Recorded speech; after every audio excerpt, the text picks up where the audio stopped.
사법정의가 무엇인지 보여주신 사법부의 경의를 표합니다. 또 함께 잠 못 자면서 밤새 마음을 모아주신 국민과 당원, 시민 및 지지자에게 또한 감사를 드립니다. 법원의 구속영장 기각은 애초부터 당연한 결과였습니다. 법과 원칙, 상식과 정의에 입각할 때 검찰의 구속영장을 받아들일 아무런 이유가 없었습니다. 정치검찰의 무도한 구속영장 청구는 민주주의를 파괴하고 검찰 세력이 지배하는 전체주의 국가를 만들려는 시도였습니다. 검찰은 지금까지 2년 동안 400건 가까운 대대적인 압수수색과 무차별 피의사실 유포, 공무상 비밀 누설로 마녀 사냥을 주도해 왔습니다. 그럼에도 불구하고 혐의를 입증할 물증은 확보하지 못한 채 신빙성 없는 진술에 의존해 무리하게 제1야당 대표에 대한 구속영장을 청구했습니다. 법원의 영장 기각으로 그동안 검찰 수사가 얼마나 무도하고 무리한 것이었는지 확인되었습니다. 이 사태의 가장 큰 책임은 윤석열 대통령에게 있습니다. 윤석열 대통령은 취임 이후 민생과 경제는 외면하고 검찰을 앞세워 정적 제고와 정치 탄압에만 몰두함으로써 우리 사회를 갈등과 분열로 몰아넣었습니다. 윤석열 대통령은 이제라도 무도한 정치 탄압에 대해 즉각 사과하고 한동훈 법무부 장관을 파면을 포함해 전면적인 국정쇄신에 나서십시오. 검찰도 법과 원칙, 상식과 정의에 반하는 편파 수사, 조작 수사의 악습을 끊어내고 사법 정의를 바로 세우는 본연의 역할로 돌아와야 합니다. 스스로 악습을 끊어내지 못한다면 국민의 준엄한 심판에 직면할 것입니다. 언론에도 당부합니다. 검찰이 슬쩍 흘린 일방적인 피의 사실을 제대로 된 검증도 없이 받아쓰는 잘못된 관행과 결별해 주십시오.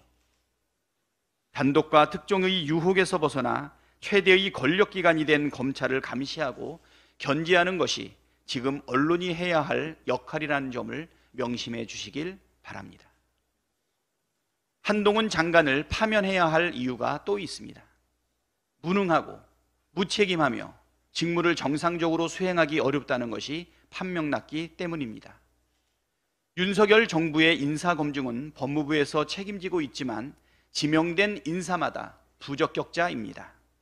인사검증을 하는지조차 의심스러울 지경입니다. 그렇지 않고서야 자녀 학폭, 무마 의혹, 정순신도 모자라 쿠데타를 찬양하는 국방부 장관 후보자의 수사를 받아야 할 불법 의혹이 가득한 여성가족부 장관 후보자의 블랙리스트 전력에 삐뚤어진 역사인식과 언론관으로 무장한 문화체육부 장관 후보자까지 줄줄이 나올 수 있겠습니까? 민정수석실까지 없애면서 인사검증 권한을 가져간 법무부가 인사검증을 안 할 이유는 없을 테니 한동훈 장관이 매우 무능하다는 결론에 다다르게 됩니다. 한동훈 장관은 지난해 국민적 지탄이 커지면 제가 다른 종류의 책임져야 될 상황도 생기지 않겠나 라며 인사검증에 대한 책임을 언급했지만 말뿐이었습니다. 정순신 사태에도 국민을 우롱하는 변명만 늘어놓았고 신원식, 김행, 유인촌 사태에 온 국민이 분노하는 지금도 무책임한 태도로 일관하고 있습니다. 이런 무능하고 무책임한 장관이 버티고 있는 한 윤석열 정권의 실패는 불보듯 뻔합니다. 스스로 책임지고 물러날 생각이 없다면 대통령이 결재 해지하는 것이 상식입니다. 윤석열 대통령은 무능하고 무책임의 대명사 한동훈 장관을 바로 파면하십시오. 윤석열 대통령이 국군의 날 기념행사에서 북한이 핵을 사용할 경우 한미동맹의 압도적 대응을 통해 북한 정권을 종식시킬 것이라고 말했습니다. 순서가 잘못되었습니다.